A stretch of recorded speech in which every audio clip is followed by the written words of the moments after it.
1, 2, 3. Ah, there we go. Hello everyone. My name is Esther, and as part of the Koksai Kitchen events, I will be making South African style pancakes, otherwise known as pannenkoek in Afrikaans. So for the pancake dough, you will need the following ingredients. You start off with 660 milliliters of full cream milk, 6 teaspoons of oil, 2 eggs, half a teaspoon of salt, half a teaspoon of baking powder, 270 grams or 2 cups of all-purpose flour, and lastly 1 tablespoon of brandy, but that is completely optional. So first things first, you have to pour in your milk into a large mixing bowl, and then you will add your 2 eggs. We're going to mix these two together with a whisk until it looks like this. So the eggs and the milk are properly mixed in. Then we're going to be adding our oil. Mix that in as well. And then we move on to our dry ingredients. We're going to add the salt and the baking powder. In you go. Now we're going to move on to the flour. So this part is a little bit tricky. I'm going to use a sieve to sift the flour through, just so that I can prevent lumps from forming in the dough as I mix it. So we're going to do it little by little. If you use an electric hand mixer, the flour sifting you don't have to sift your flour.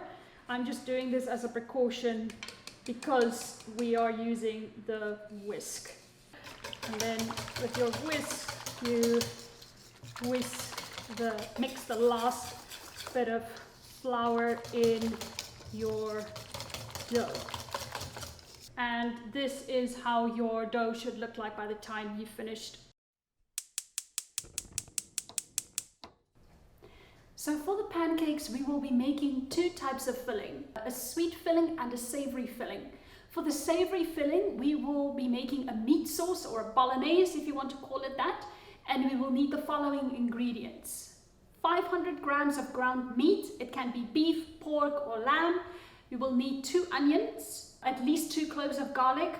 You will also need 2 cans of whole tomatoes, a sachet of tomato paste, a teaspoon of basil, a teaspoon of oregano. You will also need a pinch of sugar, some salt and pepper for taste, and also a splash of Worcestershire sauce and a splash of soy sauce. You're going to be cooking this at over a medium to high heat. So we'll start by adding a little bit of olive oil or any cooking oil of your choice. I personally prefer using olive oil. We start by adding our onions.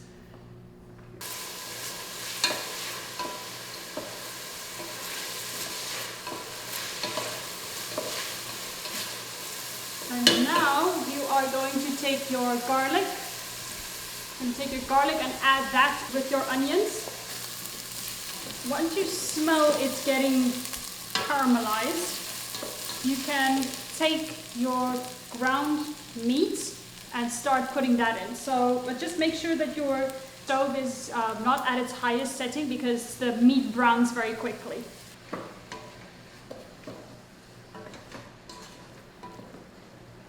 So now I'm going to add the herbs. You can see that the moisture is already cooking away with the meat.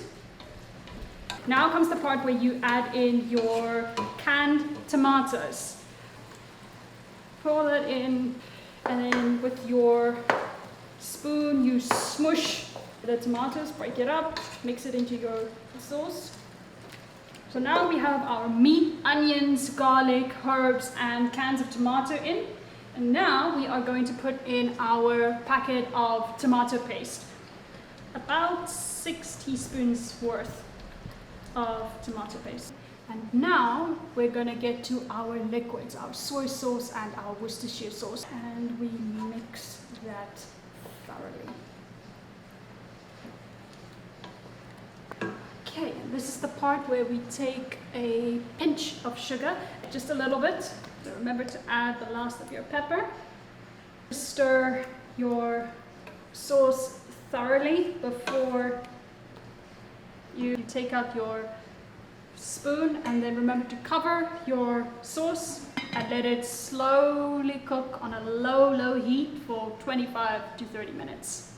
So for the sweet filling, you basically just need 2 ingredients, some white sugar and some cinnamon. So you take your cinnamon and you just shake in as much cinnamon as you'd like for your sugar.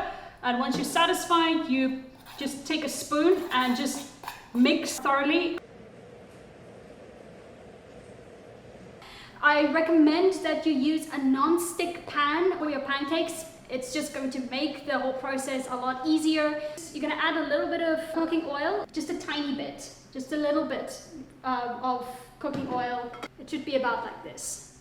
The pan needs to be hot for the soup to do its job properly.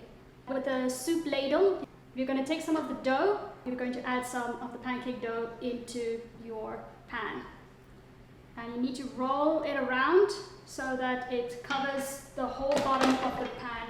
Now it needs to cook properly and wait for the bottom of the pancake to get brown. I'm just clearing the edges of the pancake so it doesn't stick to the side of the pan. So one way that you will know that the pancake is getting ready is that it will start curling in on the outside. So once you notice that your pancake is getting ready, you can take your spatula and start lifting it from the bottom of the pan and make sure that it's loose so that when you get ready to flip, it's completely loose. So I'm going to flip now. You're going to get your plate ready, and just curl it out. There it is. South African cuisine is quite unique because there are a lot of influences that come from different parts of the world.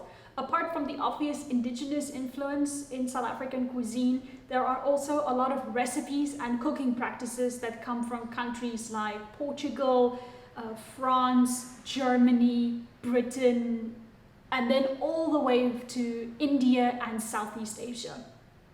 In South Africa, we often eat pancakes as a side dish or as a street food at a carnival or a festival. However, in my family, specifically, we like to eat our pancakes when it is cold and rainy outside. One of the fillings that I quite enjoy on my pancakes is grated cheese drizzled with a little bit of honey. Okay, itadakimasu.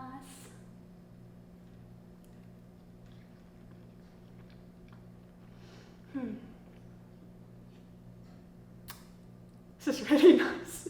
This is really good. できました。では、いただきます。美味しい。美味しい。If you do happen to have any pancakes left over, wrap the plate in some saran wrap and then you can pop it in the fridge for about 3 to 4 days. The same goes if you have any dough left over. If you happen to have any of the meat sauce left over, you can also put it in the fridge. So now that we have come to the end of the cooking video, I just want to say thank you very much for watching, and I wish you all the best of luck when you're going to make this recipe in the future.